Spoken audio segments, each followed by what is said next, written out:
नमस्कार, कान्तिपुर समाचारमा स्वागत छ। सुरु गरौँ अहिलेका मुख्य समाचारबाट। अध्यादेश प्रकरणमा नेकपा शीर्ष तहबाटै प्रधानमन्त्री ओली घेराबन्दीमा चौतर्फी आलोचनापछि फिर्ता लिन सकारात्मक। अध्यादेश लगत्तै राजनीतिमा नाटकीय घटनाक्रम, रातारात पार्टी एकीकरण र विभाजनका प्रयास, समाजवादी र राजपा नयाँ दल दर्ताको निवेदन लिएर निर्वाचन आयोगमा। सर्लाहीका 14 वर्षीय बालक सहित 2 जनामा संक्रमण पुष्टि, संक्रमितको संख्या 47 पुग्यो। सनसिटी अपार्टमेन्ट र धनगढीका 3 संक्रमित निको भएर फर्किए। दिनदिनै संक्रमित थपिँदै जाँदा पनि परीक्षणको संख्या भने घटाइयो। उच्च जोखिमका क्षेत्रमै अत्यावश्यक सामग्रीको अभावमा रोकियो परीक्षण। र महामारीले खलबल्याएको अर्थतन्त्र उकास्न बजेटका प्राथमिकता परिवर्तन, स्वास्थ्य, कृषि र रोजगारी केन्द्रित कार्यक्रममा जोड।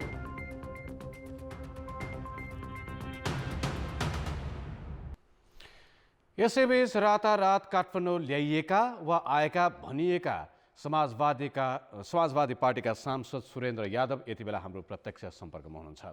यादवजी, यहाँलाई कान्तिपुर समाचारमा र काठमाडौँमा पनि स्वागत छ। हजुर, धन्यवाद। लकडाउनको बेला छ, सबैजना घरमा बसिरहेका छन्। तपाईँ चाहिँ महोत्तरीबाट काठमाडौँसम्म कसरी आइपुग्नु भयो, किन आउनुभयो? खास गरिकन म लकडाउन हुनुभन्दा पहिले नै क्षेत्र पुगेको थिएँ र क्षेत्रमै विशेष रूपले समय दिएर र प्रदेशको एडभाइजरी कमिटीमा हुँदाखेरि म जनकपुरसम्म पुग्थेँ। त्यो मेडिकलमा थिएँ, म मेडिकलको हाई लेभल कमिटीमा। तर यो के छ भने अस्ति जुन यो हजुरले हेरिराख्नु भएछ, जुन अध्यादेश ल्याइयो होइन, अब यसमा चाहिँ प्रधानमन्त्रीजीले मसँग भेट्न चाहनु भएको छ भनेर मलाई हिजो होइन अस्ति फोन आएको थियो। हाम्रो आइजिपी साहबसँग पहिलेदेखि पनि अब मन्त्री हुँदाखेरि अब भेटघाट राम्रै सम्बन्ध थियो होइन। एउटा त्यसपछि उहाँले काठमाडौँमा हुनुहुन्छ होइन, म त गाउँ छु भनेपछि अनि हिजो चाहिँ अचानक चाहिँ उहाँहरूले मलाई फोन गर्नुभयो। अनि म घरमा छँदाखेरि म जनकपुर हुनुहुन्छ भनेर सोध्नुभयो। म भने होइन, म त गाउँमा छु। तर मेरो पिएसओको माध्यमबाट होइन, अनि एसपी साहब थ्रु उहाँलाई थाहा थियो कि म कहाँ छु होइन। अनि उहाँ चाहिँ गाउँ नै पुग्नुभयो। गाउँ पुगेपछि अब सँगै हाम्रो 2टा माननीयजी पनि हुँदाखेरि अब त्यति बेलासम्म मलाई खासै केही लागेको थिएन, किनभने अब यस्तै कुनै क्रममा अहिले सुरक्षाको कुरा छ, बोर्डरहरूको कुरा छ, आउनुभयो होला भन्ने लाग्यो। तर अब 2टा माननीयजीहरूलाई हेरेपछि अलिकता बढी मलाई त्यस्तो फिल भयो। कस्तो फिल अनि भयो? मलाई अब अनएक्सपेक्टेड अब उहाँहरू होइन, पक्कै पनि अहिले जुन राजनीतिक कुराहरू गतिविधि चलिरहेछ होइन, त्यो मनसायले आउनु भएछ भनेर। अनि त्यसभन्दा त्यो मनसाय भनेको कस्तो? पार्टी फुटाउनको लागि उहाँहरू सक्रिय हुनुहुन्छ, तपाईँलाई त्यस हिसाबले मनाउन आउनु भएको रहेछ? त्यो पार्टी फुटाउन त मेरो पार्टीको साथीहरू विगतमा जुन बेलामा फुटाउने कुरा थियो होइन, पार्टीबाट त्यो सरकारबाट निस्केपछि केही साथीहरूको कुरा पक्कै पनि आएको थियो त्यो बेलामा होइन। अनि उनीहरूले त मेरो मनसाय बुझिसकेको थियो कि हुँदैन भनेर होइन, उहाँ जानुहुन्न। अनि मलाई शङ्का लाग्यो त्यही बेला, म तल उहाँहरूलाई बसेर ओर्लेँ अनि म अर्को सिम हालेँ, किनभने मलाई यो थियो कि कहीँ मेरो यो फोन रेकर्डिङ भइरहेछ होइन। अनि म अर्को सिम हालेर म डाक्टर बाबुराम भट्टराईजीलाई फोन गरेँ म कि यो व्यक्ति म कहाँ आउनु भएछ 3 जना भनेर। अनि डाक्टर साहब यो कुरा हजुर यो नम्बर सेभ गर्नुहोस्, किनभने मैले यो फोन गर्दाखेरि उहाँले उठाउनु भएन। तर म चाहिँ जब एसएमएस गरेँ त उहाँले फोन गर्नुभएको थियो। म हजुर यो नम्बर डाक्टर साहब यो सेभ गर्नुहोस्, अध्यक्षजी बिजी रहनुहुन्छ, उहाँ हुनसक्छ नउठाउला, तर यिनीहरू आएछ। अब अगाडिको क्रम के हुन्छ म हजुरलाई फेरि अपडेट गराउँछु, हजुर म कन्ट्याक्टमा रहनु होला भनेर म बाबुराम भट्टराईजीलाई जानकारी गराइदिएको थिएँ त्यही उहाँहरू आउँदाखेरि। त्यसपछि खानासाना खाइयो अनि मलाई त्यो जनकपुर जाने काम थियो। बिहान पनि कुरा भएको थियो मेरो यो त्यहाँको प्रदेश सांसदसँग, किनभने म जुन संस्थाबाट छु त्यहाँबाट 3 जना हामी निर्वाचित छौँ यो समाजवादी फोरममा। 2टा एमपीमा निर्वाचित छौँ, एउटा चाहिँ एमएलएमा। त्यो संस्था त्यो हस्पिटलबाट। अनि त्यहाँ जनकपुरमा छ हस्पिटल, म त्यहाँ जाने काम थियो हाम्रो, कि अहिले के गतिविधि चलिरहेछ राजनीतिक, अलिकता कहाँ के गर्नुपर्ने भनेर। यादवजी, तपाईँ त्यो काठमाडौँ चाहिँ आउन चाहनुहुन्थेन, तपाईँलाई ल्याइयो भन्न खोज्नु भएको हो? पक्कै पनि मलाई एक दिन पहिले कुरा भएको थियो होइन। आइजिपी साहबले मलाई भन्दाखेरि मैले भने कि लकडाउन त्यस्तै छ भने प्रधानमन्त्रीजी भेट्न खोज्नु भएको छ, म पनि भेट्न चाहन्छु होइन। यति दिन मन्त्री बसे तापनि कुरा भएन, तर म चाहिँ अब लकडाउन खुल्छ त्यसपछि भेट्न आउँछु। भनेपछि तपाईँ नमान्दा नमान्दै तपाईँलाई ल्याइयो, जस्तै तपाईँको अध्यक्षले नै सार्वजनिक रूपमा भन्नुभएको छ तपाईँ अपहरणमा पर्नुभयो भनेर जुन सार्वजनिक अभिव्यक्ति दिनुभएको छ त्यो सही हो भन्न खोज्नु भएको हो? अब त्यो अपहरण त भन्न मिल्दैन, तर के छ भने अब अब अब धेरै लामो कुरा गर्दाखेरि धेरै यो लामो क्रमबद्ध कुराहरू छन् होइन।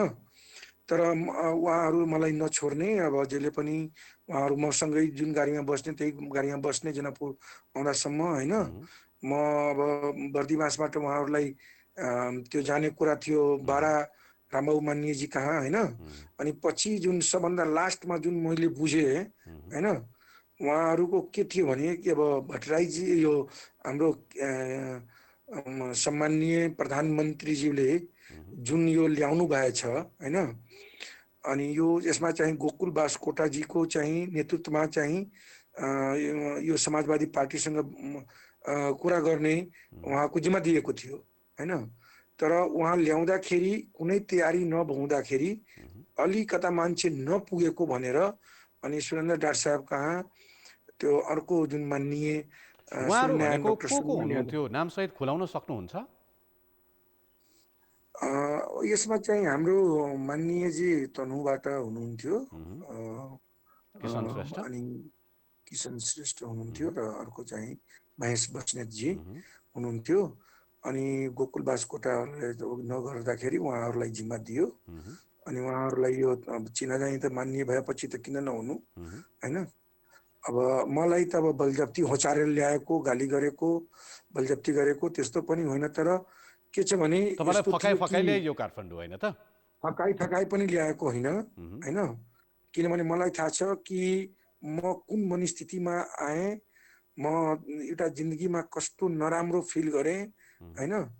किनभने मेरो लागि त ल ठिक राजनीतिक छ, भन्दा पनि तपाईँ पूर्व आइजिपी सर्वेन्द्र खनाल, सांसद महेश बस्नेत, तनहुका सांसद किशन श्रेष्ठसँग काठमाडौँ आइपुगिसकेपछि होटेलमा राखियो तपाईँलाई, त्यहाँ के भयो?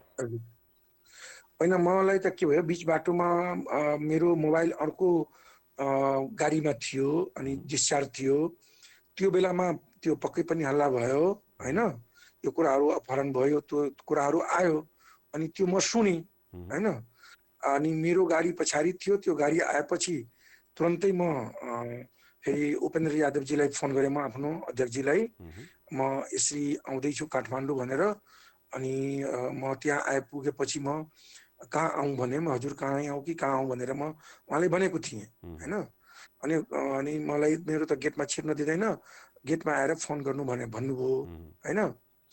अनि यो यहाँ के भयो भने 3 साढे 3 बजिसक्यो थियो यहाँ होटल आइपुग्दा हजुर हजुर त्यो होटल म्यारियटमा? मेरियट काठमाडौँमा बसेँ। अनि उहाँहरूलाई अलिकति कन्फिडेन्स पनि भइसक्यो, यो बिचमा केही कुराहरू पनि खुल्यो। तर म सामने अरू कुनै मान्यहरू कोही आएन। अनि अलिकता मैले के चाल पाएँ भने उहाँहरू कुनै पेपर सेपर पनि बनाउन अब लाग्नु भएछ प्रोसेसमा जानलाई होइन। अनि उहाँहरूलाई 1-2 घन्टा सुतौ भनेर भनेपछि उहाँहरू पनि जानुभयो। अनि मसँग एकजना भाइ राखेको थिएँ, मेरो पिएसओलाई म अर्को रुममा हालेको थिएँ आफ्नो दाजुसँग। अनि म होटलको एउटा साँचो उनीहरूलाई दिएर अनि म गएको बहानाले अनि अध्यक्षजीलाई फोन गरेको थिएँ म के गर्ने अब अगाडि पनि कुरा म बुझौँ कि म निस्किहालौँ। किनभने मेरो सुरुदेखि कन्ट्याक्ट थियो अनि त्यहाँबाट अध्यक्षजीसँग। निस्किनु भयो तपाईँ? अनि त्यहाँबाट मर्निङ वाकको भावनाबाट म चाहिँ डाक्टर बाबुराम भट्टराईजीको गाडीमा बसेर निस्किहालेँ। हो। र तर के थियो भने अलिकता बाबुराम भट्टराईजीलाई जुन नम्बर म दिएको थिएँ नि, उहाँ त्यो नम्बर सायद याद गर्नु भएन, मेरो वाइफको नाउँमा थियो। तर यो गर्नु भनेर उहाँ त्यसमा फोन गर्न सक्नु भएन, या अथवा मलाई लाग्छ सम्पर्क कि म भएन होला। आउँदाखेरि यो बिचमा चाहिँ नेटवर्क नभएर त्रासमा पर्नुभयो अनि यो कुराहरू अलिकता यो अपहरण नै भयो भनेर आयो। तर त्यस्तो एउटा कुरा नगरिकन पनि बताइदिनुहोस् अन्त्यमा सुरेन्द्र यादवज्यू, तपाईँलाई काठमाडौँसम्म आइरहँदाखेरि बाटोमा पनि त कुरा भयो होला प्रशस्तै, के कुरा हजुर। थियो, मनसाय के थियो? तपाईँसँग काठमाडौँ आएर प्रधानमन्त्रीले किन भेट्नु खोज्नु भएको थियो? तपाईँसँग के कुरा गर्नको लागि यति धेरै मेहनत गरेर काठमाडौँ ल्याइएछ? मैले लास्टमा बुझ्दाखेरि मलाई लाग्छ कि सुरुमा त हाम्रो एकजना माननीयले नि अब कुरा राख्दाखेरि अब के छ तपाईँको कुरा भनेर त्यहाँ बर्दिवासमै कुरा भएको थियो होइन। के विषयमा? म भने के हेर्नुहोस्, तपाईँलाई थाहा छ कि म यो कुराहरूमा इन्ट्रेस्टेड छैन, त्यसैले कोही मसँग आएन। उहाँहरू साथीको हिसाबले भेट्न आउनु भएछ। तर मेरो त्यो थियो कि उहाँहरूलाई भाडा पठाएर म कसै गरिकन जनकपुर निस्किहालौँ होइन। तर त्यहाँसम्म पनि उहाँहरूसँगै जानुभयो होइन। अनि यो मुख्य कुरा यो थियो कि अब जसरी कि अब के चाहिन्छ, क्याबिनेट मिनिस्टर नै चाहिन्छ भने पनि ल्याउनु भनेर कुरा उहाँहरूको प्रस्तावमा थियो। तपाईँले भनेको कुरालाई मैले बुझेको तरिकाले म भन्छु ल यादवज्यू, तपाईँलाई ल्याउने सांसदज्यूहरू जो जानुभएको थियो उहाँहरूले ल पार्टी फुटाउनुहोस्, त्यसो भयो भने क्याबिनेट मिनिस्टर पनि दिन सकिन्छ भन्ने खालको कुरा गर्नुभएको हो? अहिले मसँग कुनै सांसद त्यो उहाँ शङ्कर अर्घाजी बर्दिवासमा भेट्नु भएको थियो, तर यहाँ कुनै सांसदलाई म हेरेन होइन। जुन होटलसम्म आइपुगे कुनै सांसद मसँग कुरा पनि गरेन, फुटाउनु पर्छ यो त्यो कुनै कुरा गरेको छैन होइन। मेरो सामने कोही आएन। अनि तपाईँले भर्खरै भन्नुभएको कुरा चाहिँ कसले भन्नु तपाईँलाई? आज आउँथ्यो होला, त्यहाँ बसेको भए त्यो मिटिङ हुन्थ्यो होला। तर म अध्यक्षजीलाई सोधेँ म के गरौँ होइन। मलाई भन्नुहुन्छ भने बस्छु, नभए म निस्किहालौँ होइन। अनि जसरी पनि निस्किहाल्यो भनेपछि म निस्किहालेँ। प्रधानमन्त्रीसँग त्यसपछि दोहोरो कुरा भएन? भएन। हस्, धन्यवाद यादवज्यू। हस्। समाजवादी पार्टीका सांसद सुरेन्द्र यादव, जसलाई आज भनिएको थियो कि महोत्तरीबाट काठमाडौँ ल्याइयो, उहाँको मनसाय बेगर अपहरण गरी ल्याइयो भन्नेसम्मको कुरा पार्टीका शीर्ष तहका नेता, विशेष गरी समाजवादी पार्टीका राष्ट्रिय अध्यक्ष बाबुराम भट्टराईले समेत भनेका छन्। उनको बयान। सरकारले सोमबार जारी गरेको राजनीतिक दल सम्बन्धी अध्यादेश फिर्ता लिन सत्तारूढ दलभित्रैबाट दबाव बढेको छ। नेकपाकै अर्का अध्यक्ष पुष्पकमल दाहाल र वरिष्ठ नेता माधव नेपाल सहितका नेताहरूले अध्यादेश फिर्ता नलिए ठूलो घटना हुन सक्ने चेतावनी दिएपछि प्रधानमन्त्री फिर्ता लिन तयार भएको नेताहरूले बताएका छन्। अध्यादेशबाट जुनसुकै बेला संसदीय दल वा केन्द्रीय समितिको 40% पुर्याएर बेग्लै पार्टी गठन गर्न पाउने बाटो खोलिदिँदा राजनीतिक अस्थिरता ल्याउने भन्दै नेकपाकै नेताहरूले विरोध गरे। अध्यादेश खारेज गर्नुपर्ने माग राख्दै नेकपाका 20 जना स्थायी समिति सदस्यहरूले हस्ताक्षर नै सङ्कलन गरी अध्यक्ष द्वयलाई बुझाए। अध्यादेश खारेज गर्नुपर्ने माग राख्दै नेकपाका 20 जना स्थायी समिति सदस्यहरूले हस्ताक्षर नै सङ्कलन गरी अध्यक्ष द्वयलाई बुझाए। पार्टीभित्र छलफल नगरी दूरगामी महत्त्वका विषयमा निर्णय गर्ने परिपाटी गलत भएको उनीहरूको भनाइ छ। दल विभाजन सम्बन्धी अध्यादेशले देशमा अस्थिरता निम्त्याउने काम गर्छ। किनभने पार्टीहरू अस्थिर भयो भने सरकार अस्थिर हुन्छ र सरकार अस्थिर भयो भने देश पनि अस्थिर हुन्छ।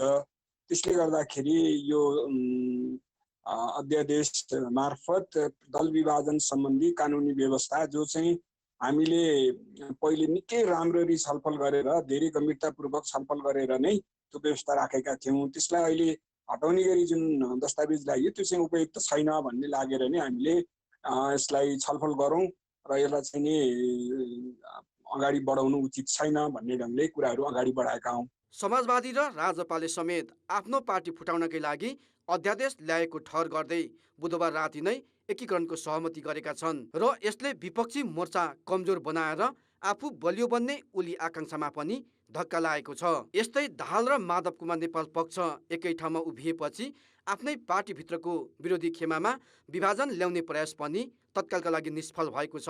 बरु ओलीले महामारीका बेला असान्दर्भिक एजेन्डामा मुलुकलाई प्रवेश गराएकोमा जनस्तरमा समेत थप आलोचना खेपे। त्यसैले बुधबारबाट थालिएको सांसदहरूसँगको छलफल स्थगित गरी बिहिबार प्रधानमन्त्री ओली दाहाल र नेपालसँग परामर्शमा जुट्न बाध्य भए।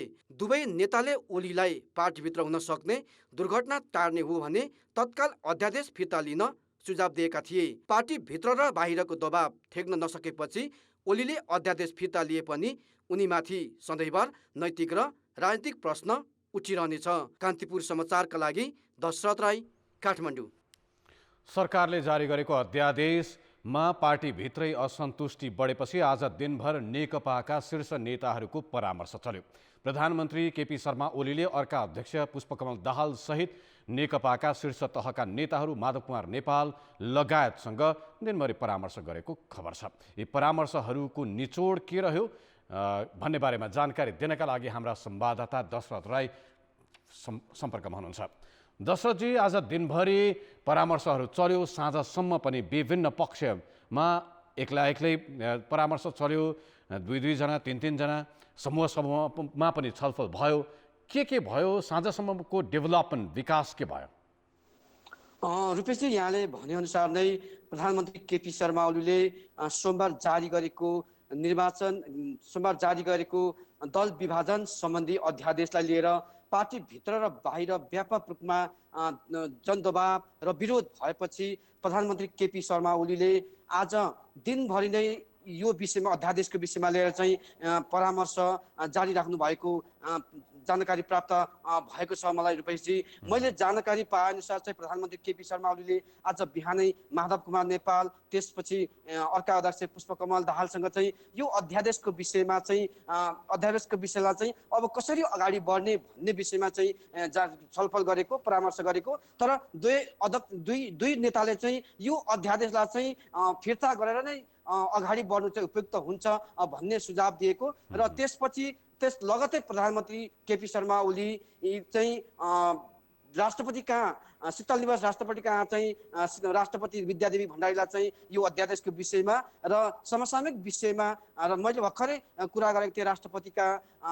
निकट स्वकीयहरूसँग, उहाँहरूले चाहिँ के भन्नुभयो भन्दाखेरि राष्ट्रपति कहाँ चाहिँ प्रधानमन्त्री केपी शर्मा ओली करिब 6:30 बजेको हाराहारीमा आउनुभएको हो र अहिले पनि दुई शीर्ष राष्ट्रपति र प्रधानमन्त्री बीच चाहिँ भेटघाट जारी भएको हो। र मैले जिज्ञासा राख्दा उहाँले के भन्नुहुन्थ्यो भने अहिले चाहिँ प्रधानमन्त्री केपी शर्मा ओलीले चाहिँ यो अध्यादेशको विषय लगायत अन्य विषय, समसामयिक विषयहरूमा चाहिँ छलफल गरिरहनु भएको होला भन्ने चाहिँ उहाँले घुमाउरो तरिकाले चाहिँ मलाई जवाब दिनुभएको थियो। यो प्रधानमन्त्रीले अध्यादेश लिएपछिका उत्पन्न राजनीतिक गतिरोधलाई चाहिँ अब कसरी अगाडि बढाउने भन्ने विषयमा चाहिँ प्रधानमन्त्री केपी शर्मा ओलीले दुईटा पार्टीका शीर्ष नेता माधव कुमार नेपाल र अर्का अध्यक्ष प्रचण्डसँग छलफल गरे। लगतै माधव नेपाल र लगायत अर्का अध्यक्ष प्रचण्ड चाहिँ भैँसेपाटी निवास, वामदेव गौतमको निवासमा चाहिँ यो विषयमा चाहिँ छलफल गरेको चाहिँ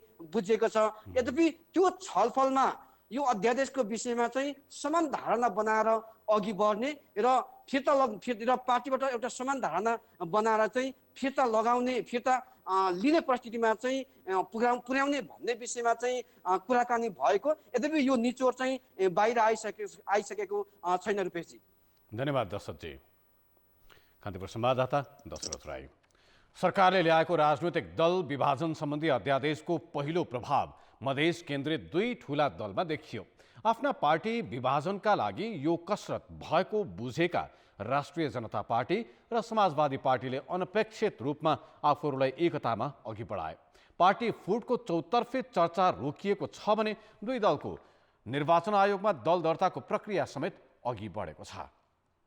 बिहिबार सबैतिर लकडाउन भए पनि निर्वाचन आयोगको प्राङ्गणमा एकाएक भरिभराउ देखियो। कोरोना भाइरसको त्रासले सबैलाई घरभित्रै राखेका बेला राजनीतिक दाउपेच र चलखेलहरू यसरी भए कि एकाएक वातावरण नै अर्कै बन्यो। सरकारले ल्याएको अध्यादेशले विभाजन गर्ने आकलन गरिएका राष्ट्रिय जनता पार्टी र समाजवादी पार्टी त्यसको ठिक विपरीत एकताको निवेदन लिएर निर्वाचन आयोग पुगे।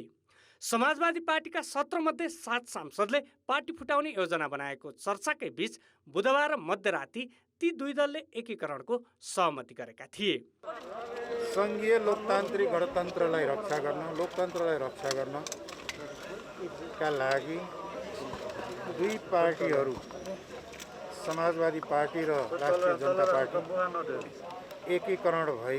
एकीकृत भई जनता समाजवादी पार्टीको गठन भएको छ। त्यसैको जानकारी निर्वाचन आयोगले दियो। अझ रोचक त के भने समाजवादी पार्टीका एक सांसद सुरेन्द्र यादवलाई राज्य पक्षले नै अपहरण गरेको आरोप समाजवादीका नेताले लगाए। त्यसमा नेपाल प्रहरीका पूर्व महानिरीक्षक सर्वेन्द्र खनालको नाम समेत जोडियो, जो यादवलाई लिन नेकपा नेता महेश बस्नेत र किसान श्रेष्ठसँगै महोत्तरी पुगेका थिए। यद्यपि खनालले यादव आफ्नो साथी भएकाले लिन गएको दावी गरेका छन्। यादवसँगै प्रदेश सांसद सहित अन्य 5 जना आएर बुधबार राति नै काठमाडौँको होटल मेरियटमा बसे। पार्टी फुटाउने योजना सहित सांसदहरू होटलमा जम्मा भएर बिहिबार बिहानै प्रधानमन्त्रीलाई भेट्न जाने योजना थियो, जुन समाजवादी र राजपा बीच एकीकरण सहमतिसँगै तुहियो। एकातिर पार्टी फुटाउने योजना सफल नहुने र अर्कोतिर रातारात काठमाडौँ आइपुगेका सांसदको अडान पनि फेरुनुले बिहिबार दिनभर गरमाएको राजनीति साँझसम्म सामसुम भयो। हामी पार्टी फोड्नमा तोड्नमा छैन। हामी पार्टीभित्र जुन गलत प्रवृत्ति छ त्यसलाई हटाउनको निमित्त हामी एक भएका छौँ। जुन अलोकतान्त्रिक सिस्टमबाट पार्टी चलिरहेको थियो त्यसलाई लोकतान्त्रिक सिस्टममा ल्याउने हाम्रो चाहिँ हामीले एकता बनाएका छौँ र पार्टीले एउटा सिस्टममा ल्याएर र सबैको चाहिँ इज्जत सम्मान होस्। हामीले समानुपातिक समावेशीको कुरा गर्छौँ, लोकतन्त्रको कुरा गर्छौँ, तर पार्टी नेतृत्व नै त्यसलाई चाहिँ पाखा लगाएर हिँड्छ होइन। सांसदले पाखा लगाउँछ, सांसदले मान्छे गुन्दैन, बन्धुवा मजदुर गुन्छ। त्यसैले हामीले एउटा चाहिँ मोर्चा जरुर बनाएको थिए सांसदहरू, तर पार्टी फोड्नको लागि होइन, पार्टीमा सङ्घर्षको लागि बनाएको थिए हामीले। र त्यो कुरा आज हामी बसेर समाधानको तर्फ जान्छौँ। एकीकृत दल दर्ताको निवेदन दिन पुगेका नेताहरूको 2 दिनको दौडधुपले तत्काल पार्टी फुट्नबाट त जोगाएको छ, तर एकताले मूर्त रूप पाइहाल्छ भन्ने चाहिँ छैन। किनभने राजपा र समाजवादीले एकता गर्ने सहमति भएको जानकारी मात्रै निर्वाचन आयोगमा गराएका हुन्। राजपामा अहिले नै अध्यक्ष मण्डलका 6 जना छन् भने समाजवादीमा 3 हाराहारीका नेता बीच नै कुर्सी तानातान छ। यिनीहरूले एकीकृत पार्टीमा कसरी पद मिलाउँछन् भन्ने अर्को प्रश्न छ। त्यसमाथि राजपाको अध्यक्ष मण्डलका 2 सदस्य अनिल झा र राजकिशोर यादव सहमतिमा सामेल छैनन्। निर्वाचन आयोगले पनि पार्टी दर्ताका लागि आवश्यक पर्ने केन्द्रीय समितिको निर्णय, विधान लगायतका प्रक्रिया शून्यको अवस्थामा रहेको जनाएको छ। एकीकरण गर्ने भन्ने 2वटा दलको साबिकको केन्द्रीय समितिले निर्णय गरेको हुनुपर्छ, एउटा थियो। दोस्रो कुरा चाहिँ के छ भने 2टा दल बीच एकीकरण गर्दाखेरि एकीकरण गर्ने के उहाँहरूको चाहिँ सहमति भएको छ, त्यो सम्झौता पत्र चाहिन्छ। र एकीकरण भइसकेपछि जुन बन्ने कार्य समिति हुन्छ अथवा त्यसको चाहिँ केन्द्रीय समिति हुन्छ, त्यो केन्द्रीय समितिले एकीकरण भएको दल दर्ता गर्ने भन्ने निर्णय फेरि गर्नुपर्छ हैन। त्यो केन्द्रीय समितिले भने त्यसपछि एकीकरण भएपछिको दलको चाहिँ विधान, घोषणापत्र, त्यसपछि गएर चाहिँ नियमावली के हुन्छ त्यो तयार गरेर त्यो पेश गर्नुपर्छ। यसले के देखाउँछ भने दल एकताको समझदारी गरेको भए पनि त्यहाँ टुङ्गाउनु पर्ने विषय धेरै छन्। तर एकाएक आएका यी नयाँ परिदृश्यले राष्ट्रिय राजनीतिलाई भने अनपेक्षित मोडमा पुर्याइदिएको छ। कान्तिपुर समाचारका लागि क्यामेरामा श्याम श्रेष्ठ र मुरारी घिमिरेका साथ रमेश तमला र दीपक आचार्य, काठमाडौँ। आज लोकतन्त्र दिवस। जनताको जीवनस्तर सुधार्न अनि स्वतन्त्रता र समानतामूलक समाज निर्माणका लागि ठूलो बलिदानसहित निरङ्कुशता पराजित भएको दिन। तर आजको दिन पनि लोकतन्त्रका वाहक शक्तिहरूका आचरण र व्यवहार के लोकतन्त्र अनुकूल छन् भन्ने प्रश्नकै वरिपरि रहेर बितेको छ।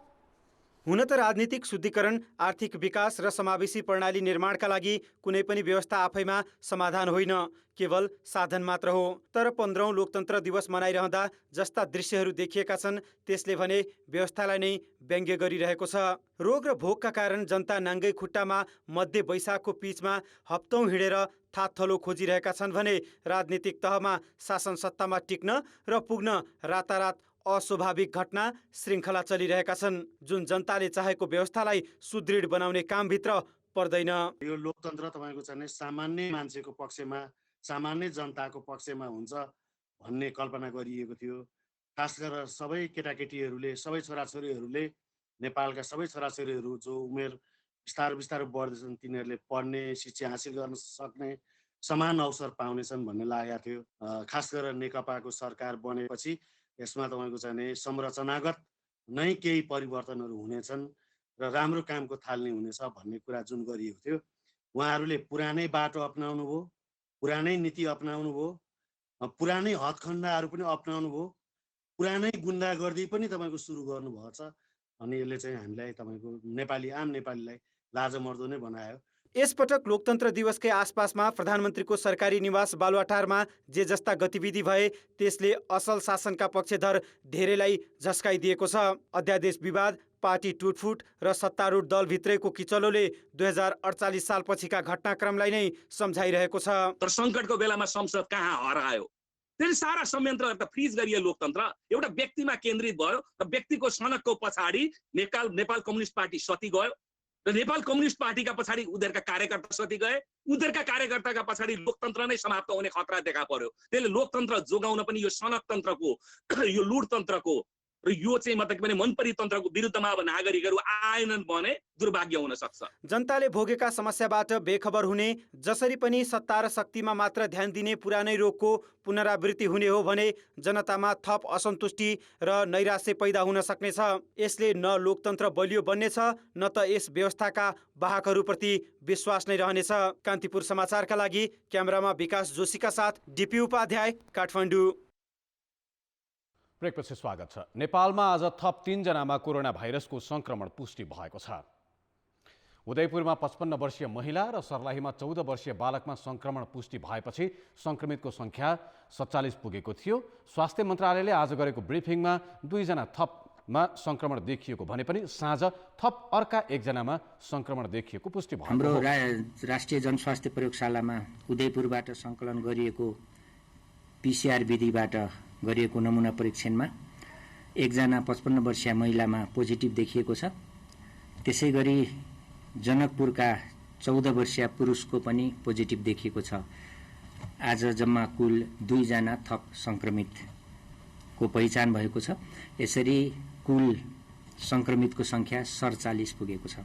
पाटन अस्पतालमा उपचारको क्रममा रहनुभएका पेप्सिकोलाका 2 जना 58 वर्षीय पुरुष र 81 वर्षीय महिला निको भएर घर फर्किनु भएको छ, डिस्चार्ज हुनुभएको छ। त्यसरी डिस्चार्ज हुनेको संख्या अब 9 पुगेको छ। स्वास्थ्य मन्त्रालयका प्रवक्ता विकास देवकोटाले आज साँझ 4:15 बजे गरिएको ब्रिफिङमा थप 2 जनामा संक्रमण पुष्टि भएको बताए पनि अबेर गरी साँझ अर्का 1 जनामा संक्रमण पुष्टि भएको हो। थप संक्रमित अर्का 1 जना जो भनिएका छन् ती भोजपुरका भएको बुझिएको छ। उदयपुरमा मात्र संक्रमितको संख्या 28 पुगेको छ। यस्तै संक्रमण देखिएका जिल्लाको संख्या 10 पुगेको छ, 11 पुगेको छ। नयाँ दिल्लीमा एउटा कारखानामा काम गर्ने 14 वर्षीय एक बालक चैत 23 गते आएका थिए। उनलाई धनकौल गाउँपालिकाले त्यही दिनदेखि घरमा जान नदिई क्वारेन्टिनमा राखेको थियो। द्रुत परीक्षणबाट संक्रमणको सङ्केत देखिएपछि उनलाई जनकपुर प्रादेशिक अस्पताल लगिएको थियो। PCR प्रविधिबाट गरिएको परीक्षणले संक्रमण नदेखाएपछि बालकलाई वैशाख 7 गते डिस्चार्ज गरेको अस्पतालले नयाँ दिल्लीबाट आएका कारण उनको नमुना काठमाडौँ पनि पठाएको थियो। राष्ट्रिय जनस्वास्थ्य प्रयोगशालामा गरिएको परीक्षणले संक्रमण पुष्टि भएको हो। काठमाडौँको काँडाघारी स्थित सनसिटी अस्पतालमा बस्ने बेलायतबाट आएका आमा छोरा निको भएका छन्। उनीहरूमा वैशाख 2 गते संक्रमण देखिएको थियो। यस्तै कैलालीकी एक महिला पनि निको भएर आज घर फर्किएका छन्। नेपालमा कोरोना भाइरसको संक्रमण भई निको हुनेको संख्या 10 पुगेको छ। सरकारले लकडाउनको अवधि थप गर्ने तयारी गरेको छ। सरकारका प्रवक्ता रहेका अर्थमन्त्री युवराज खतिवडाले जोखिम मुक्त भएको यकिन भएपछि मात्र लकडाउन हटाउने तर अहिले ढुक्क हुने अवस्था भइ नसकेको बताएका छन्। मन्त्री परिषदले गरेका निर्णय सार्वजनिक गर्न आज आयोजित पत्रकार सम्मेलनमा उनले छिमेकी मुलुक भारतमा संक्रमणको अवस्था र उपचारमा हाम्रो पूर्वाधार सबैलाई ख्याल गरेर मात्र लकडाउन हटाउने बताए। प्रयास कति सफल हुन्छ त्यो हेर्छौँ। दोस्रो चाहिँ हाम्रा आफ्नै तयारीहरू, खास गरी 4-5वटा कुराहरू हामीले हेर्नुपर्छ। यदि हामीले लकडाउन खोल्ने हो भने हाम्रो स्वास्थ्य उपचारको पूर्व तयारी कस्तो छ, हाम्रा चाहिँ स्वास्थ्य परीक्षणका चाहिँ विधिहरू, हाम्रा उपकरणहरू, हाम्रा स्वास्थ्य कर्मीहरू ठिक ठाउँमा छौँ कि छैनौँ। अलि धेरै चाहिँ विस्फोटै हुने स्थिति भयो भने हाम्रो सम्पूर्ण पूर्वाधारहरू बेडदेखि लिएर सबै उपकरणहरू पर्याप्त छन् कि छैनन् र हामीले नागरिकहरूमा पर्याप्त चेतना, सामाजिक दूरी कायम गर्नुपर्छ र अनुशासनमा बस्नुपर्छ भन्ने कुरा पर्याप्त नागरिकहरूमा त्यो विकसित भइसकेको छ कि छैन, यस्ता धेरै कुराहरू हामीले हेरेर अनि हामी जोखिमबाट मुक्त छौँ भन्ने भएपछि बल्ल यो खोल्ने हो। आवागमन सहज गर्ने नाममा सरकारले नागरिकको जीवनलाई जोखिममा नपार्ने उनको भनाइ छ। कोरोना भाइरसको संक्रमण रोकथामका लागि चैत 11 गतेदेखि लकडाउनमा छ। कोरोना भाइरसका संक्रमित दिनदिनै थपिएपछि परीक्षण बढाउनु पर्ने आवश्यकता झनै बढेको छ। तर संक्रमित देखिएकै क्षेत्रमा अत्यावश्यक स्वास्थ्य सामग्रीको अभावमा परीक्षण नै रोकिएको छ। उदयपुरको भुल्केमा कोरोना भाइरसको संक्रमण एकपछि अर्को व्यक्तिमा देखिएपछि संक्रमितहरूसँग सम्पर्क भएकाहरूको परीक्षणको आवश्यकता बढेको छ। नेपाली सेनाले त्यो क्षेत्रमा संक्रमण देखिएका व्यक्तिसँग सम्पर्क भएका थप 1100 जना पहिचान गरे पनि परीक्षणको काम अगाडि बढेको छैन। सेनाका चिकित्सकको टोली बिहिबार भुल्के क्षेत्रमा नमुना संकलनका लागि जाने तालिका रहेकामा स्वास्थ्य सामग्री नभएकाले गएन। स्वास्थ्य सामग्रीका कारण परीक्षण प्रभावित भएको यो एक ताजा उदाहरण हो। बेलायतबाट आएका आमा छोरामा संक्रमण पुष्टि भएको चितवनको राप्ती नगरपालिका ब्रह्मनगर क्षेत्रमा पनि नमुना संकलनको काम रोकिएको छ। चितवन स्थित प्रयोगशालामा नमुना परीक्षणका लागि चाहिने रिएजेन्ट सकिएकाले 2 दिनदेखि नमुना संकलन र परीक्षण दुवै रोकिएको हो। स्वास्थ्य सेवा विभागले पठाएको 500 रिएजेन्ट सकिसकेको छ। 2 दिन जति अभाव रह्यो र आजबाट फेरि सेवा सुचारू भएको छ। तर हामी चाहिँ एकदम लिमिटेड स्टक, हामीले अथक प्रयासले 3-4 दिनले लगभग चितवनको क्यापासिटी चाहिँ 95 हो। हामीले रेगुलर गर्न सक्ने चाहिँ गरिरहने भइरहेको चिज चाहिँ 40 देखि 45 हो। यस्तो भएकोमा अब अहिले यदि यो 40-45 कै रेसियोमा चल्यो भने हामीले यसलाई 3 दिनभन्दा बढी पुग्दैन। त्यसकारण हामी निरन्तर होमवर्कमा पनि छौँ र यो अलिकति सहज भइदियोस् भन्ने अपेक्षा पनि राख्छौँ।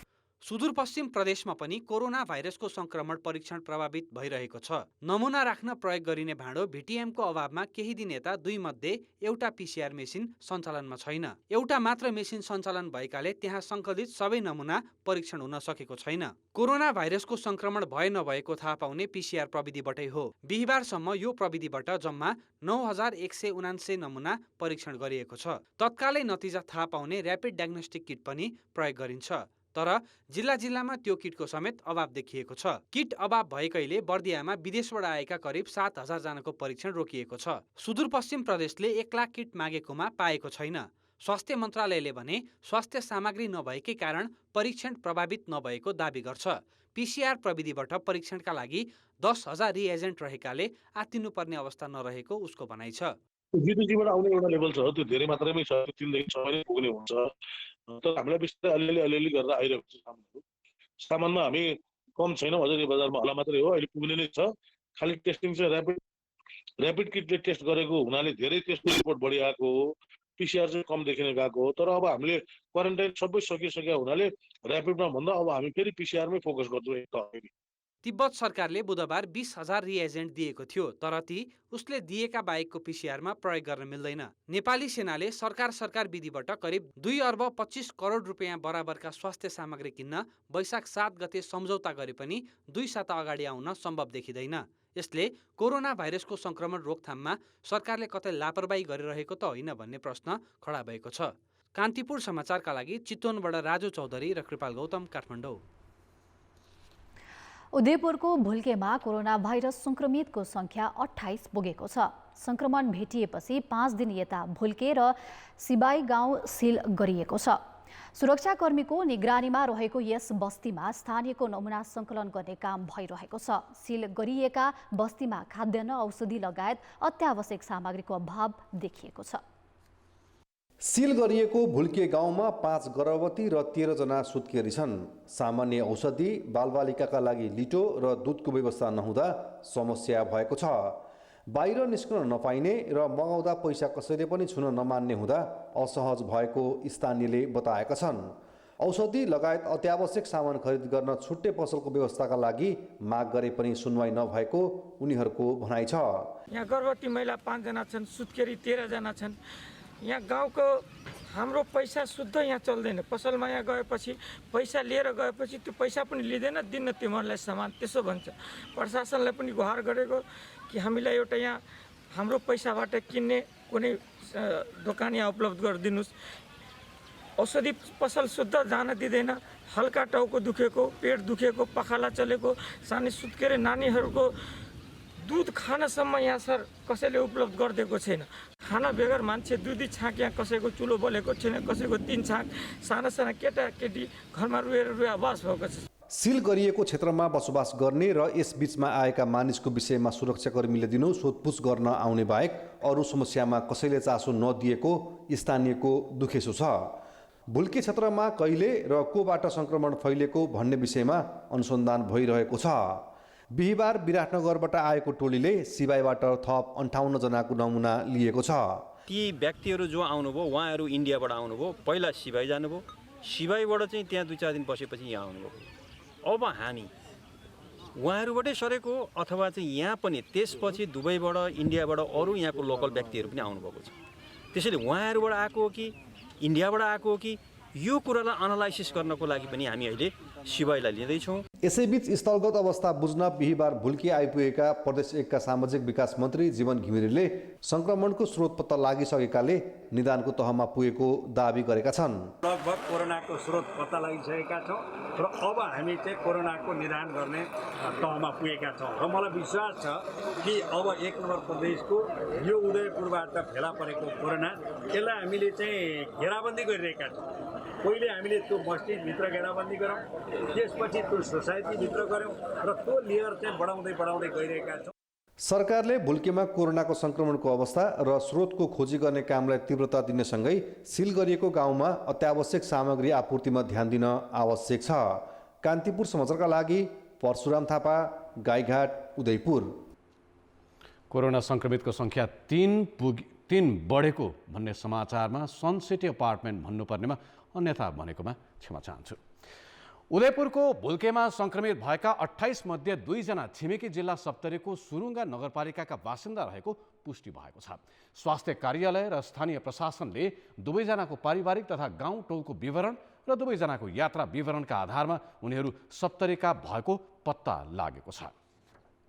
उदयपुरको भुल्के स्थित नुरी मस्जिदमा भेटिएका 16 जना मध्येका थप 3 जनामा पछिल्लो पटक कोरोना भाइरसको सङ्क्रमण पुष्टि भएको छ।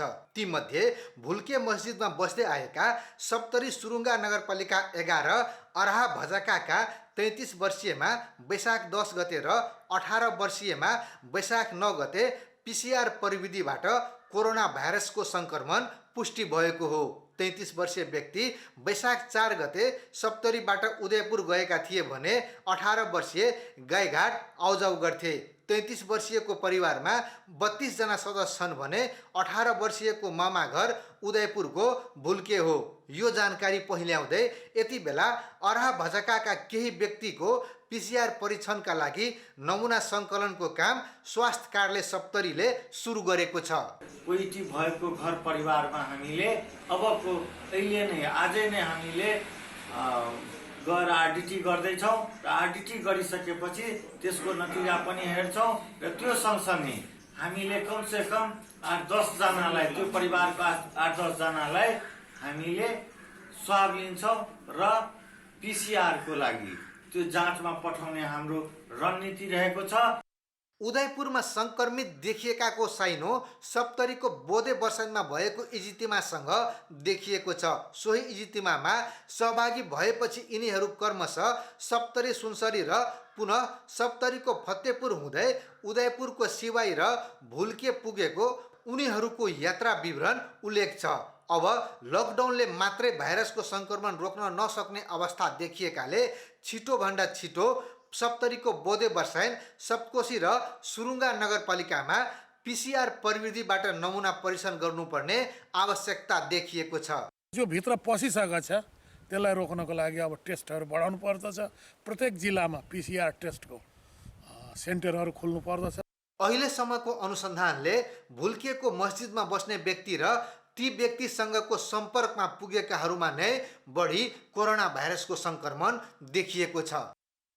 अब सप्तरी र उदयपुरको सिमानामा रहेका तथा सङ्क्रमित व्यक्तिहरू हिडडुल गरेको क्षेत्र सप्तरीको सुरुङ्गा र सप्तकोशी नगरपालिका क्षेत्रमा PCR प्रविधिबाट परीक्षणको दायरा बढाउनु पर्यो भने सप्तरीका 2 जना कहाँ र कसरी सङ्क्रमित भएको विषयको पनि निश्चित गर्नेतर्फ स्थानीय प्रशासन गम्भीर हुनुपर्छ।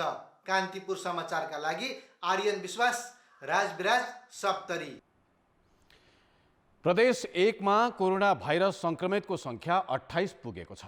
उदयपुरको भुल्के स्थित नुरी मस्जिदमा बसेका व्यक्तिबाट कोरोना भाइरसको संक्रमण फैलिएको आशंका गरिए पनि प्रदेश सरकारले भारतको सुरत र वैदेशिक रोजगारीमा दुबईबाट फर्किएका व्यक्तिबाट संक्रमण फैलिएको निष्कर्ष निकालेको छ। तर यस प्रदेशमा भारत र तेस्रो मुलुकबाट के कति मानिस आए र तिनीहरूको अवस्था के कस्तो छ भन्ने बारे बेखबर छ राज्य।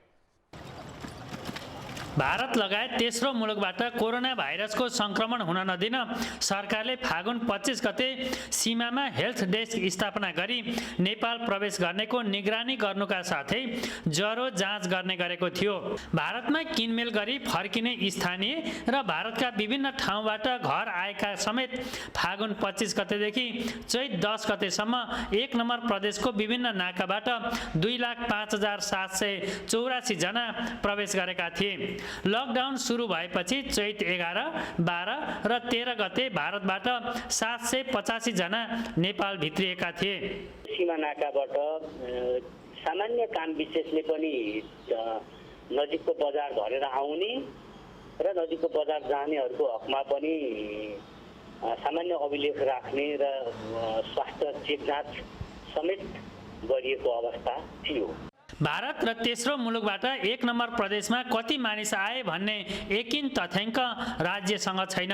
क्वारेन्टिनमा बसेको तथ्याङ्कलाई नै भारत तथा तेस्रो मुलुकबाट आएको मान्ने गरेको छ। तेस्रो मुलुकबाट आएका र भारतबाट आएकाहरू कहाँ कुन अवस्थामा छन् भन्ने कुराको जानकारी भनेको क्वारेन्टाइन नै हाम्रो त्यसको जानकारीको स्रोत हो। 1 नम्बर प्रदेशमा लकडाउन अघि होम क्वारेन्टिनमा 2,652 र सार्वजनिक क्वारेन्टिनमा 236 गरी कुल 2,888 जना बसेका छन् भने लकडाउन पछि होम क्वारेन्टिनमा 3,754 र सार्वजनिक क्वारेन्टिनमा 1,028 गरी कुल 4,782 जना बसेको 1 नम्बर प्रदेश प्रहरीको तथ्याङ्क छ। तर मन्त्री घिमिरेले भने भारत तथा तेस्रो मुलुकबाट आएका करिब 5,000लाई क्वारेन्टिनमा राखेको दावी गरेका छन्। झन्डै 5,000 जतिको संख्यामा प्रदेशभरिको संख्या देखिन्छ। मन्त्री घिमिरेको यो भनाइले प्रदेश सरकारले विदेशबाट आएकाहरूको हालसम्म एकिन तथ्याङ्क सङ्कलन गरी परीक्षण समेत गर्न नसकेको पुष्टि गर्छ। भारत र तेस्रो मुलुकबाट कोरोना भाइरसको संक्रमण भित्रिए पनि प्रदेश सरकार गम्भीर देखिँदैन। सचेतता अपनाउन ढिलाइ भइसकेको अवस्थामा पनि गम्भीर नबन्ने हो भने भोलिको दिन कष्टकर नहोला भन्न सकिन्न। कान्तिपुर समाचारका लागि क्यामेरामा समूह पोखरेलका साथ सहकर्मी सुशीला पाठक र महाप्रसाद खतिवडा, विराटनगर, मोरङ।